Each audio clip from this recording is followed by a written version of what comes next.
What's up YouTube? It's Doc Funky with another Hokuto no Ken Revoltech unboxing here for you. This one is the 6th in the series. This is Shin. Shin is kind of the first big bad guy that you really meet in the series. He's the first one from Kenshiro's past, I believe, to really show up.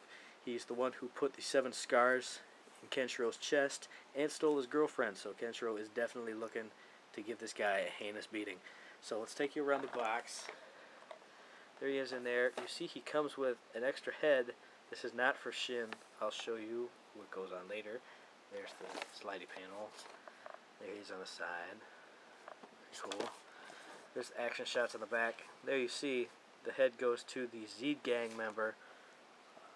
This guy who explodes all the pieces, if you remember. Oops, falling all over. So I'll show you what that head looks like in a little bit. There are some of the other figures in the line. You'll probably see at least a couple more of these guys.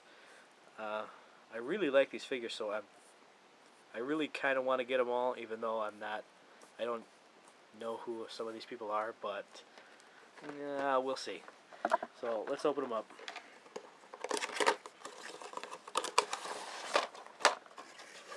Ooh, got some extra stuff in the box this time. This is, looks like a catalog for their Assemble Board line, which I don't think is from anything. I think they're just like generic robot Revoltech things. Somebody will probably correct me in the comments if I'm wrong, but that's what it seems like to me. And add for the Revoltech pliers, whatever, nobody wants those. And then this is,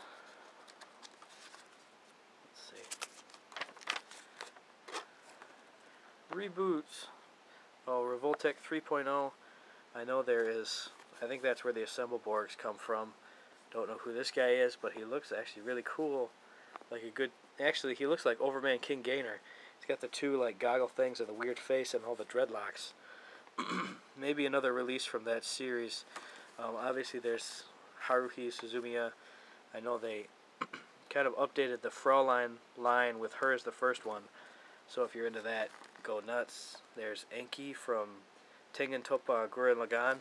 Here is the Dan board from Yotsubato, the Amazon.co.jp versions, big and small. Something I kind of want to get because I like Yotsubato, but we'll see. And then down here looks like, talking about the Queen's Blade line, the Hokuto no Ken line, which obviously we're familiar with, and the Street Fighter Online, or whatever it's called, game versions of Revoltech. On the back, more stuff about Assemble Borg. As you can see, blah blah blah blah blah, blast off, Assemble Borg Chapter 1, woo! Anyway, let's get Shin out, since we've almost forgotten about him by now. There he is, looking very cool. Looks like, again, kind of the same level of articulation as, you know, all the other guys. He's double jointed in the knees, just like Kenshiro and Toki. Definitely has a cool, kind of a little bit metal looking finish on his boots and his kneecaps, his knee pads, and on his shoulder pieces, which do move, just like Kenshiro's did. And he has long hair in the back, but that also moves. Seems like quite a bit more than Toki's did, so that's very cool. And again, just, you know, elbows, shoulders, wrists, the joint in the abdomen. And again, no joint in the chest where it's, you know, cut, but I think that's just to make it look, I mean, it doesn't look bad when it's just standing there. Oh, as far as height goes, about as tall as Kenshiro. I know I forgot to do Toki's height in the last one. So if Shin's as tall as Kenshiro, then Toki is just maybe a tiny bit taller than Shin. So, you know, still pretty much in scale with Kenshiro. You know, you're not going to be disappointed as far as that goes. So let's see what else he's got. There is an axe in there, kind of a wicked worn look on the handle of it. Looks very cool. I'm sure it'll just come out blurry on my dumb camera. But there's an axe. And then there is, come on out, a wicked looking scythe with spikes on the back. And that same kind of like wrapped, I guess that's what this is supposed to look like. They're both kind of like wrapped with leather. I mean, that's, you know, the look of it. Obviously, it's plastic.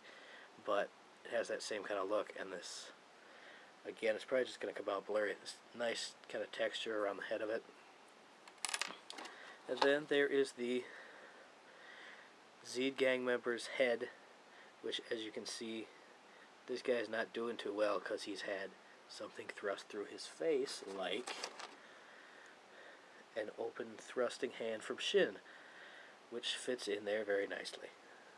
So, as if it's not enough that the poor Zed gang guy's head is exploding and that you can blow him all to pieces, now you can also have him getting his face thrust in by Shin's hand and getting his brains blown out the back.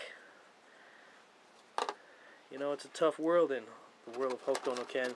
So there are 2 of those spread open slash kind of knife edged hands, but just with the fingers open. There are 2 more open kind of grabby hands. And then there are 2 holding fists. So I guess the axe and the scythe really do go with Shin. Just pop it right in there. Very cool. That's, looks like that's, oh, no, I'm probably forgetting the back. Yep.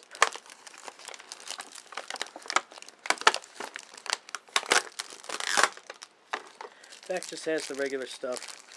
V-shaped base, big arm, and Revoltech joint. So, you know, the usual stuff that's been coming in the Hokuto no Ken Revoltex. So that's Shin.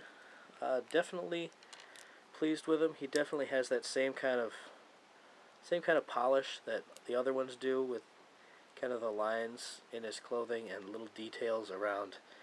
You can even, not sure how well you can see it, but even his boots have a little bit of fringe that has kind of a feathery texture to it. So definitely very cool figure. I mean, if you're collecting Hokuto no Ken figures, you got to get a Shin, because, you know, he's the guy who gave Kenshiro his scars. What more do you want? So there he is. Check him out if you're interested.